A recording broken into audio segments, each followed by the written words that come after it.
Hello, everyone, and welcome back to another episode of Unfiltered.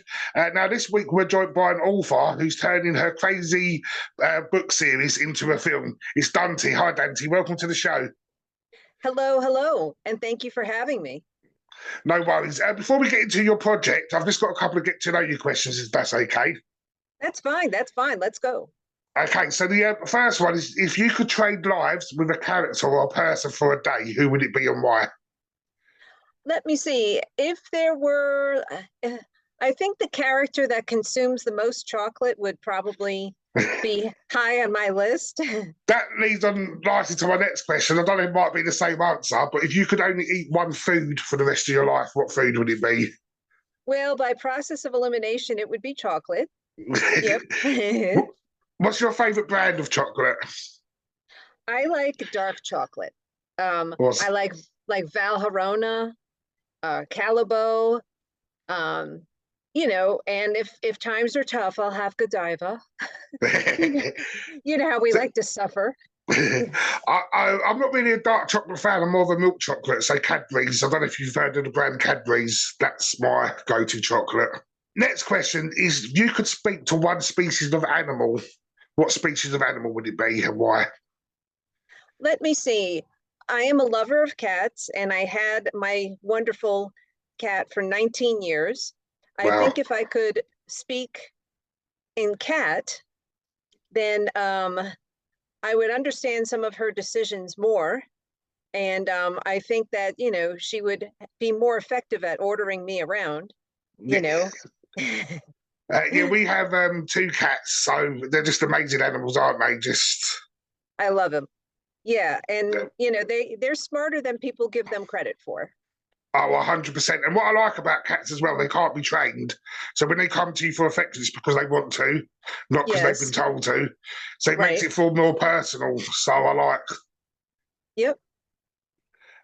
Next one. Obviously, this podcast is online. So what's the most craziest or wildest thing you've seen on the internet lately? Well, out here in the Rust Belt, we have a lot of really old buildings, old structures and stuff like that. And we do have a lot of ghost hunters that go around and go through these buildings and stuff. And it is such a popular thing. And there are so many claims of ghosts in the community that there's one very, very prominent concert hall out here. And they finance a lot of their after school programs for children with the ghost hunter events. It's a weird combination, but if it helps finance something, it's a good thing. Yeah. I mean, you didn't really realize that the afterlife could help pay for stuff in the present life, but we thank our ghosts. And the last question for this segment, we said in the intro you're an author. I don't know if you've wrote an autobiography yet, but if you was to, what would the title be and why? Well, actually, I did. Okay. I actually call this an augmented memoir. Okay. Because I've augmented it. So anyway, I don't know if you could see the cover. Sex, Death, and Diane. Yeah, it has a spicy title, but there's not a lot of spice. But anyway, but it happens. A lot of it happens. I was graduating high school in the early 80s. So this is sort of a bit of a love letter to the 80s. We had great music, really, really great music. And that was also the time when the AIDS crisis was just starting to emerge. And so when that happened, it changed so many things. And so anyway, so Sex, Death, and Diane, these two girls, they're best friends. They grow up in this small town where nothing ever happens. And then when they graduate high school together, one of them stays in the small town and the other one goes to the big city, and something happens. Right. And you have to buy the book to find out what happens. As well is you've got another series of books. Yes. What's that series called, and what's the sort of gist of that? Well, this is a very crazy thing here. This is the first book in the series. Then the series is called The Base. And it's called The Base because these guys are on the cover. They all are military research scientists. And when you stand out in the military, you know, the military, you're supposed to get shuffled. Like every 3 years or so, they're supposed to put you on a different base. But when you stand out, when you're like above average, when you're really, really good at what you do, they send you to the base. And that's where you're going to work with the other scientists who are really, really, really devoted and into something. And, you know, so what these guys do is they are working really, really hard on a top secret invention. And this base is in the middle of nowhere, and only the most talented scientists are assembled to work there. And it's a secret base. And they're working really, really hard on this top secret invention. But at the same time, there are some spies and thieves that are working just as hard to steal the invention. And there is a smoldering master, I should say mistress, evil villain named Venus. And she will stop at nothing to get that invention because she knows she wants it badly. And she's a deceiver, and she is sneaky, but she is so smart. And so around every corner, every turn, they have to watch out for Venus because Venus wants it bad. And where did the inspiration for that story come from? Is there? I think it came from a few different things.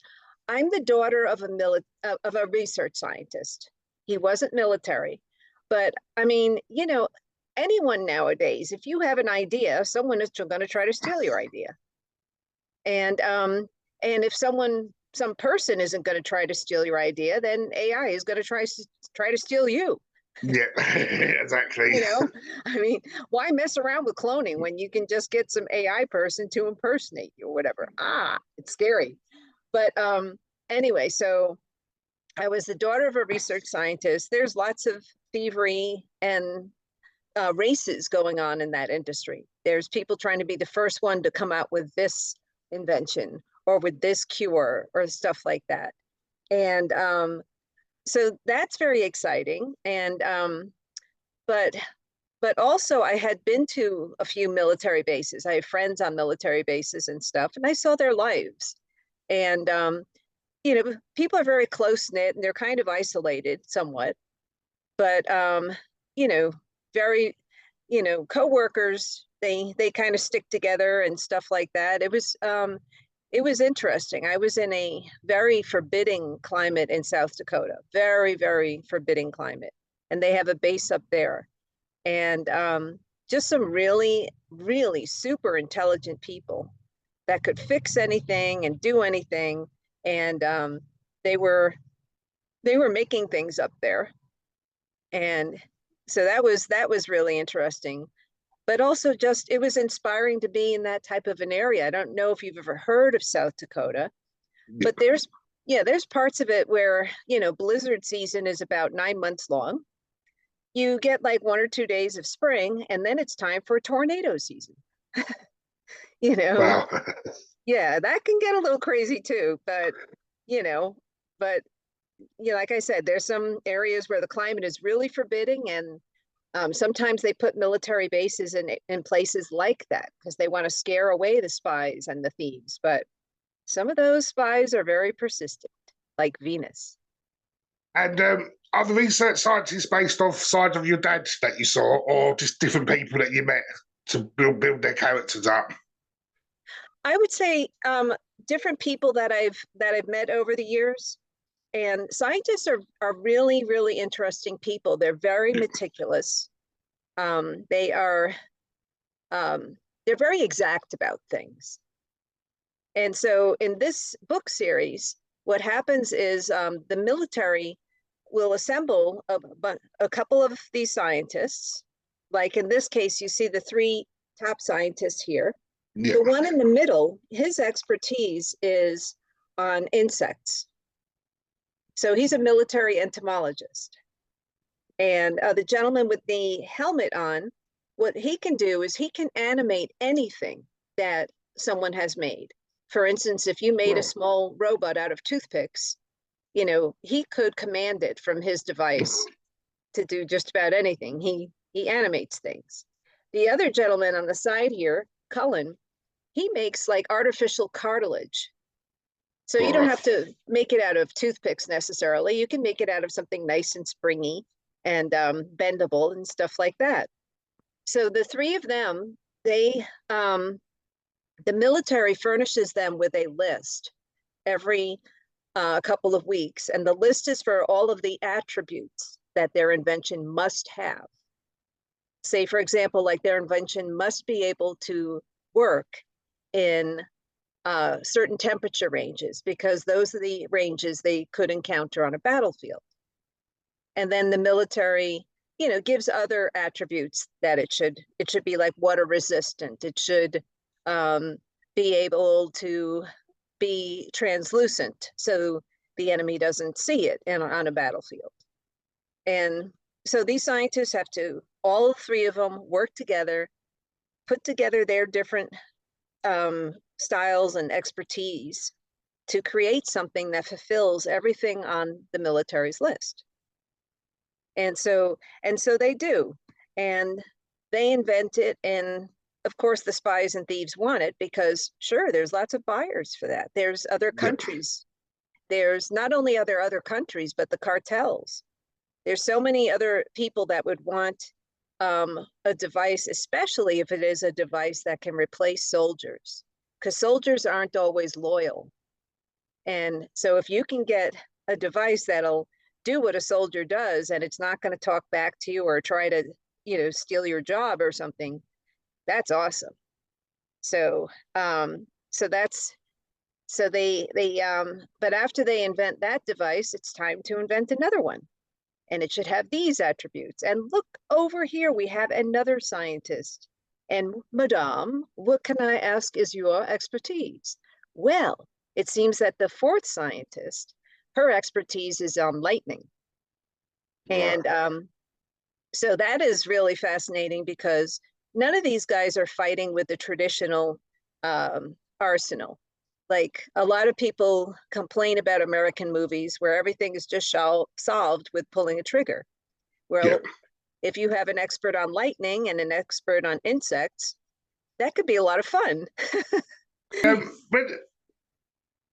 When did you sort of decide, right, I want to sit down and write a book? And how did the plot line come together? Did you have an ending and you worked your way backwards? Did you have a beginning? Well, I was living in a very, very small apartment in a town in South Dakota where it literally, we had like blizzards for about 9 months. Yeah. And so going outside was, you know, not something you did unless you absolutely had to. And so a lot of people I've met from South Dakota through the different times, you know, that I lived there, and everyone got really good at something. They were some incredible people who made quilts, who made jewelry. I mean, during the summer when people could get out and when they would have art fairs and, you know, crafts fairs and stuff, you'd see that there were superb blacksmiths and stuff, just regular people who were living next door, you know, who would, And so that environment, it really inspired a lot of people. And, you know, when you are cooped up in an apartment and you look out the window and all you see is snow every day, you have two choices. You can go crazy or you can do something and come up with something. And so that's what I came up with. And like I said, did you have a story sort of mapped out? And like, did you start at the end and work your way backwards? Or did you sort of start at the beginning and then, because you had time, just develop it? I wish I were that organized. I am one of those people who has a bouncing brain. Yeah. And so like sometimes I would, you know, have a plan, but the story can sometimes take over the steering wheel. And if you're smart, you'll listen to that and you'll follow it. And if it needs correction later, you know, you correct it. But I mean, but sometimes when it just bursts out of the starting gate like a horse and just goes on this crazy rampage and runs all over the place, you know, you just try to type fast enough to keep up with it. And then the next day you look at it and you say, wow, what happened? You know, but a lot of that is good. And what advice would you give to people thinking about writing a book? I would say read.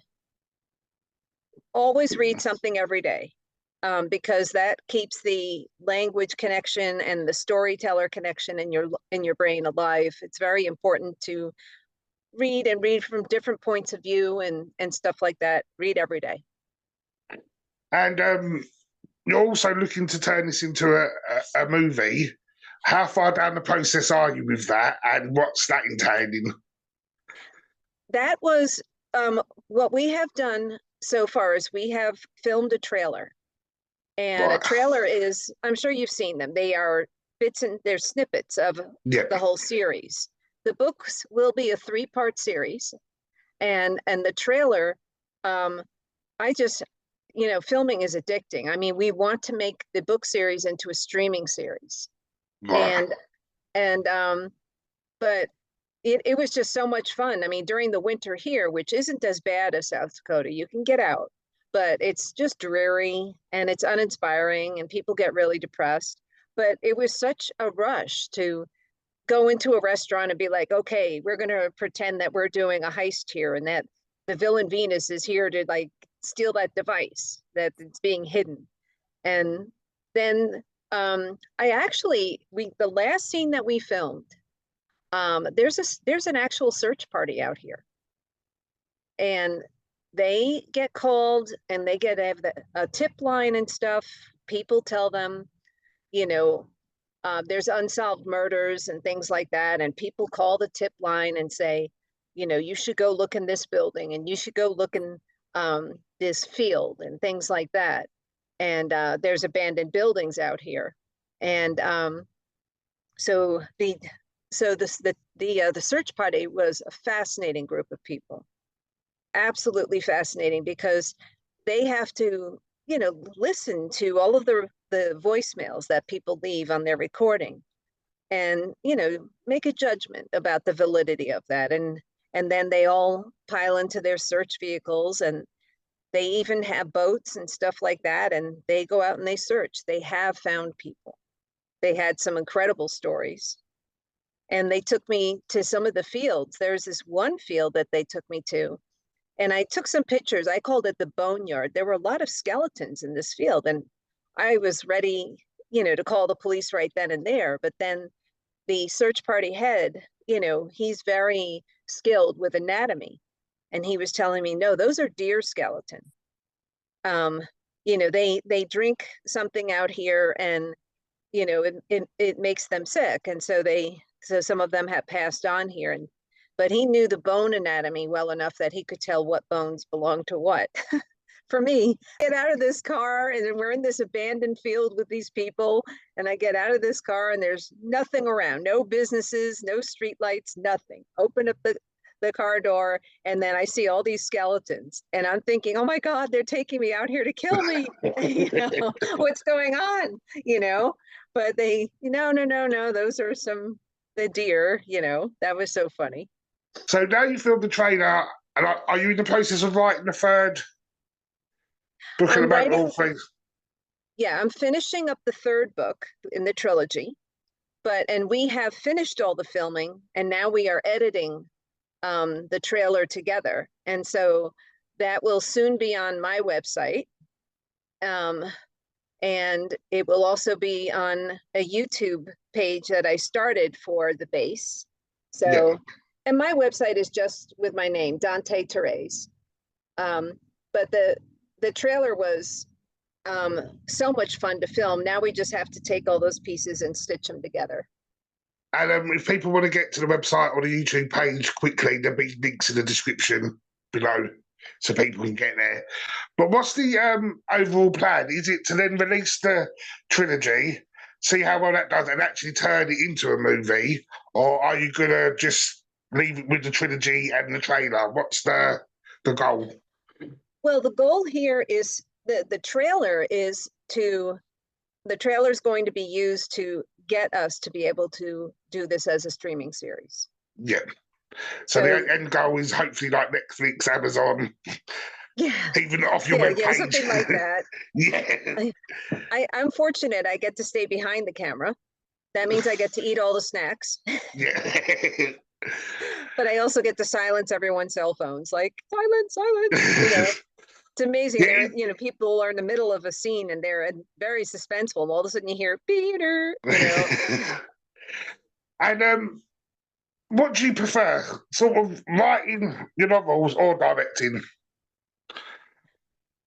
Let me see. They're both very similar because you're behind the scenes. Yeah. I mean, when you're directing, you're taking living, breathing people, and I love that.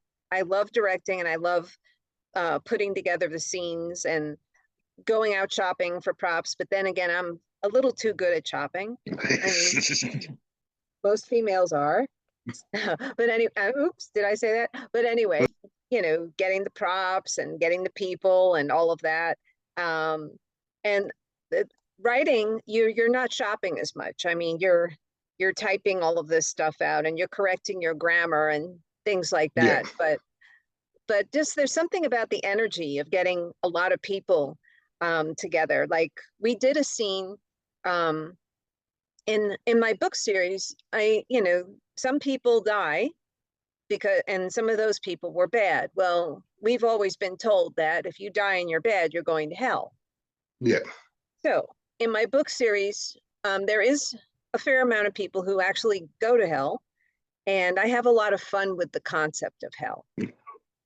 I think instead of it all just being flames and stuff like that, in hell, the person that you really did not like at all, I mean, the person who drove you crazy up here that you never wanted to see again, like say, for example, your mother-in-law. Well, if you go to hell, she's going to be your roommate. Oh. And you're going to have this tiny little room, very, very tiny room. And every day you're going to eat her famous, absolute famous deviled eggs, which were so salty that they were crunchy. I mean, they were horrible. And, you know, so, I mean, I have fun with the concept of hell. And so when we were filming, I got a bunch of devils together, and so we decided that we would have a jam session, and they were all playing on their pitchforks, you know, air guitar and stuff. And then we went to this building, and that particular building, there's been so many ghost hunters in that building. Everyone says that the pool table room is haunted. So we bring all the devils into the pool table room, and we had them playing pool and stuff, and it was just wild. I mean, it was so funny. So we're gonna have clips of that in the video. But sometimes things happen spontaneously, like all these devils around a pool table, people dressed like devils with lighting horns and stuff, you know, playing pool. That was a riot. No, it sounds really interesting. Well, we're coming to the end of the interview, and Okay. I can't wait to sort of see how far you get down. And I really would love you to come back on once book three's wrote and you're ready to go and stuff. But I've got a couple. I've got a couple of would you rather questions that we got from a game at Christmas, if that's all right to go through with you. Okay. Sure. Yeah. So it's only two sets of questions. So your first one is, would you rather get bitten by a dog every time you go outside, or feel like you are sitting on pins every time you sit down? Well, I think I'm going to go with the sitting on pins. Because bitten by a dog, I've experienced that once, and I don't want to do that again. The only thing I was thinking with getting bitten by a dog is you can control where the dog bites you. So if you like went for your elbow every time, it wouldn't be a thing. But if you're sitting on pins, that's going to be very uncomfortable all the time. So I'm still 50-50 which one I would rather have. Your next two are, would you have everything smell bad forever, or have roller skates for feet? You know, I think I would go with roller skates for feet. Yeah, I totally agree with that. Because that could be a lot of fun. Yeah, 100%. Well, Dante, again, thanks so much. I've got one last question, and this question I ask every guest. If you could be remembered for one word, and one word only, what would it be and why? Okay, if I could be remembered for one word and one word only, Yeah, let me see. What would that word be? You know, I like the word troublemaker yeah, because you know, trouble isn't always bad. You know, sometimes exactly. a troublemaker is someone who speaks up and you know, or someone who just walks their own path. Well, like again, thank you again so much for your time. It's been a real pleasure speaking with you. And please, anytime you want to come back on, you're more than welcome. Thank you so much for having me. I really appreciate it.